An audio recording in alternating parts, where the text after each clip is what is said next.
Почему такой высокий сахар у вас? А подколку вы делали сегодня?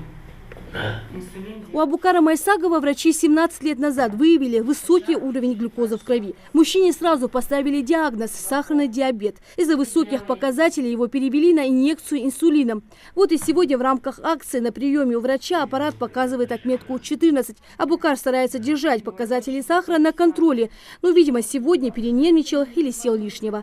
Выписывают мне лекарства, назначение делают. И мне дали вот совет и дневник завести. Я буду это выполнять, как мне сказали. И через неделю принесу результат. Тогда врачи решат, как мне быть дальше.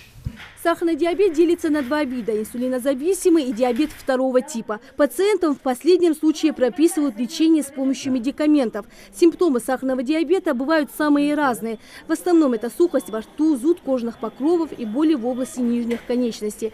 Акция, приуроченная ко дню борьбы с сахарным диабетом, призвана выявить заболевание на ранних стадиях. Любой желающий в рамках этой акции может прийти сюда, в кабинет эндокринолога, сдать свою кровь и узнать, есть ли глюкоза.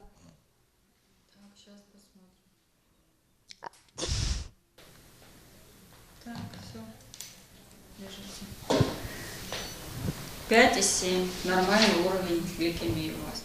На сегодняшний день количество больных сахарным диабетом в республике составляет более 6 тысяч человек. Многие из этого числа находятся в риске осложнений. Все пациенты 3 месяца один раз проходят исследование в полном спектре.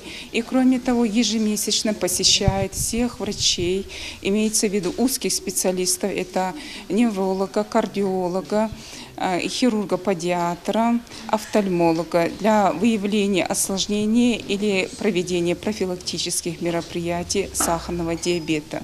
В эндокринологическом диспансере работает школа правильного питания, которая в основном направлена на работу с пациентами, болеющими сахарным диабетом. Именно такой группе лиц важно соблюдать специальную диету. Из диеты желательно ограничивать жирные сорта мяса, курицы, творог, сметану домашнюю, исключить из рациона питания желательно из фруктов бананы и виноград, из хлебобулочные изделия, ну и так далее. В основном без ограничений можно употреблять все овощи и каши.